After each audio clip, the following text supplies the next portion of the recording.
বিয়েবাড়ির আনন্দ বিষাদে পরিণত হলো। ব্যবসা গরমে ভাত নরম হয়ে যাওয়ায় ৩ শতাধিক বরযাত্রীর তুলকালাম কাণ্ড। একের পর এক ফেলে দিতে থাকেন ভাতের প্লেট, ভেঙে চুরমার করে চেয়ার টেবিল। এর পূর্বে গেটে টাকা আদায় নিয়ে মনোমালিন্যের সূত্রপাত হয়। যথারীতি বিয়েও হয়। বিয়ের পর রাত ১টার দিকে ৩ শতাধিক বরযাত্রীকে খাবার দেওয়া হয় টেবিলে। সন্ধ্যার আগে রান্না করা খাবার ব্যবসা গরমে নরম হয়ে যায়। ব্যাস, শুরু হয়ে যায় তুলকালাম কাণ্ড।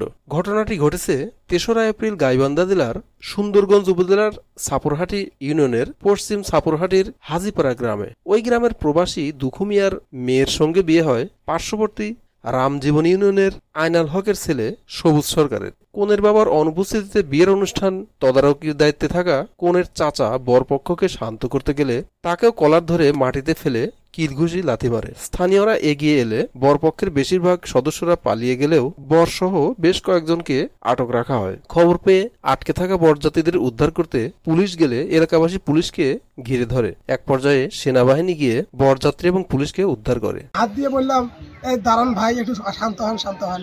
উনি উঠানো না বলি আমাদের শার্টের কলার ধরিয়ে আমাকে এইভাবে টানি নিয়েছে। টানি নিয়ে আমার এইভাবে মাথায় সমানে ঘুষের পরে আমি মাটি পড়ে গেছি। পড়ার পরে দেখি উপরে পকে ধরা ছিল, তামাকে ফেলাইছে। আমার যে বসিন তাকেও তলত ফেলাইছে, ফেলে একগুলো ঘরের সরাইছে, আগে লাভ করছি। এইভাবে আমি আবার দেখি মানে এখানে তো নাটি ডাঙ্গা নেই, চেয়ার সমানে ভাঙে সমানে মাটির ডাঙ্গা ডাঙ্গি এখন হুর হাঙ্গা মাখা নিয়ে চলে যেতেছে। পরে যাইতে যাইতে পরে যখন আমাদের গ্রামের লোকজন হই হলা শুরু হয়ে গেছে, তখন আসি আটক দিছি। আসি ওরা সব লোক ১২,০০০ বা ১৩,০০০ লোক ১২,০০০ পায়নি। পরে যে আমাদের চাচাতো ভাইয়ের ঘরে ওখানে যা কি আমরা আছে, মানে ওখানে যা আছে আর কি, পরে হেফাজতে আছে। ওখানে থাকার পরে ওরা যার পায়নি, মানে লোকজন ফিরে আবার কি জানি মাইথের করে এই জন্য ওখানে আছে। পরবর্তীতে ওরা থাকার পরে ওই দিকের পরের দিন লোক আইলো।